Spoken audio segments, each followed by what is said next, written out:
జాతీయ వెనుకబడిన తరగతుల commission, national commission for backward classes రాజ్యాంగంలోని 340వ నిబంధన వివరిస్తూ ఉంటుంది.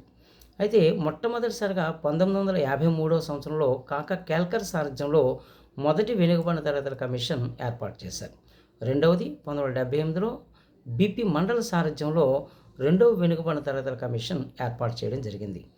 బిందేశ్వర్ ప్రసాద్ మండల్ సారథ్యంలో ఈ కమిషన్ పనిచేసింది. తర్వాత ఇందిరా సహాని కేసు 1992లో రావడంతో పార్లమెంటు ఆమోదించినటువంటి చట్టం ద్వారా 1993లో జాతీయ వెనుకబడిన తరగతుల కమిషన్ రూపొందినది.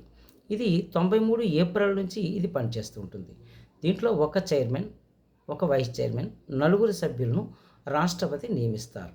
వీరి పదవీ కాలం 3 సంవత్సరాలు. వీరిని తొలగించే అధికారం రాష్ట్రపతికి అనేది ఉంటుంది.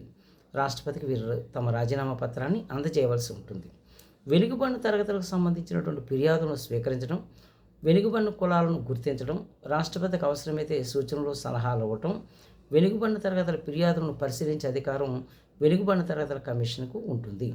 జాతీయ వెనుకబడిన తరగతుల కమిషన్ మొదటి చైర్పర్సన్ 93 ఏప్రిల్ తర్వాత జస్టిస్ ఆర్ఎన్ ప్రసాద్ కాగా, ప్రస్తుతం హన్స్రాజ్ గంగారాం అహీర్ మహారాష్ట్రకు చెందినటువంటి వ్యక్తి 2022 నుంచి పనిచేస్తూ ఉన్నారు.